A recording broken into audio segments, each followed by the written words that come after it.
नमस्कार, मैं हूं शाली राज और आप देख रहे हैं टीएनपी न्यूज।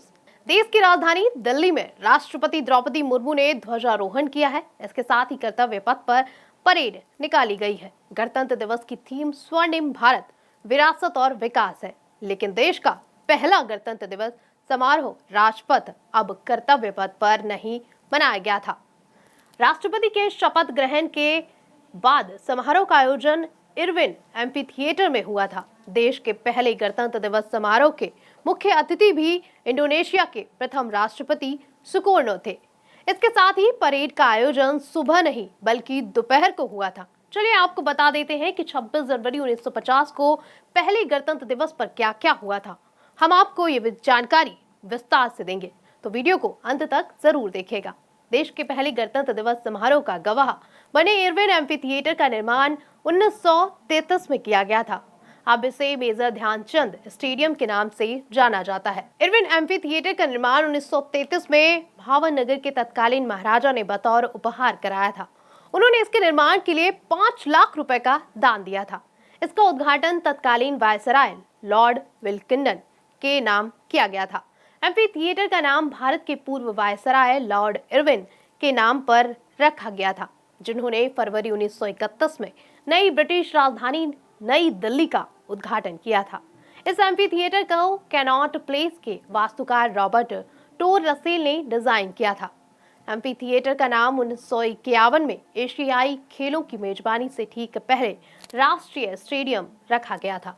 एक अखबार की रिपोर्ट के मुताबिक 26 जनवरी 1950 को गवर्नमेंट हाउस अब राष्ट्रपति भवन के नाम से जाना जाता है, जो कि दरबार हॉल में समारोह में सुबह 10:18 पर भारत को एक संप्रभु लोकतांत्रिक गणराज्य घोषित किया गया।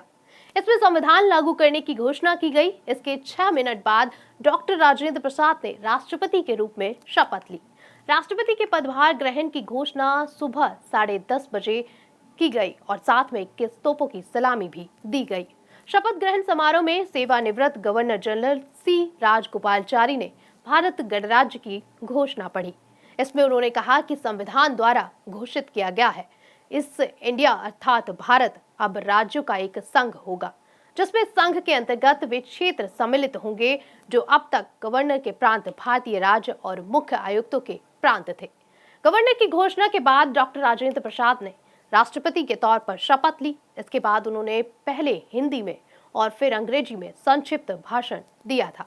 उन्होंने कहा कि आज हमारे लंबे और उतार चढ़ाव भरे इतिहास में पहली बार उत्तर में कश्मीर से लेकर दक्षिण में केप कोमोरिन तक, पश्चिम में काठियावाड़ और कच्छ से लेकर पूर्व में कोकोनाडा और कामरूप तक का विशाल भूभाग एक संविधान और एक संघ के अधिकार क्षेत्र में आ गया है। यह संविधान यहाँ रहने वाले 320 मिलियन से अधिक पुरुषों और महिलाओं के कल्याण की जिम्मेदारी लेता है। इसके बाद दोपहर 2:30 बजे राष्ट्रपति doctor Rajendra Prasad government house, अब जो कि राष्ट्रपति भवन है, से राजकीय सम्मान के साथ निकले। वह 35 साल पुरानी एक गाड़ी में सवार थे, जिसमें अशोक की राजधानी का नया प्रतीक लगा हुआ था और उसे 6 मजबूत ऑस्ट्रेलियाई घोड़े खींच रहे थे। जैसे ही जुलूस इरविन एम्फी थिएटर से गुजरा, सड़कों पर जय के नारे गूंजने लगे। राष्ट्रपति ने लोगों के अभिवादन का गर्मजोशी के साथ हाथ जोड़कर जवाब दिया। परेड में 3:45 पर इरविन एम्फी थिएटर पर समाप्त हुई। यहाँ भारत की तीनों सेनाओं और पुलिस के 3000 अधिकारियों और जवानों ने सामूहिक बैंड के साथ औपचारिक परेड की। तीनों सशस्त्र बलों और पुलिस की प्रतिनिधित्व करने वाले 7 सामूहिक बैंड ने दर्शकों का मनोरंजन किया, जबकि सेना की इकाइयों और स्थानीय टुकड़ियों और रेजिमेंटों ने कार्यक्रम को रंगीन बना दिया। इसी के साथ फिलहाल इस जानकारी में इतना ही। ऐसी ही तमाम अपडेट के लिए देखते रहिए टीएनपी न्यूज। नमस्कार।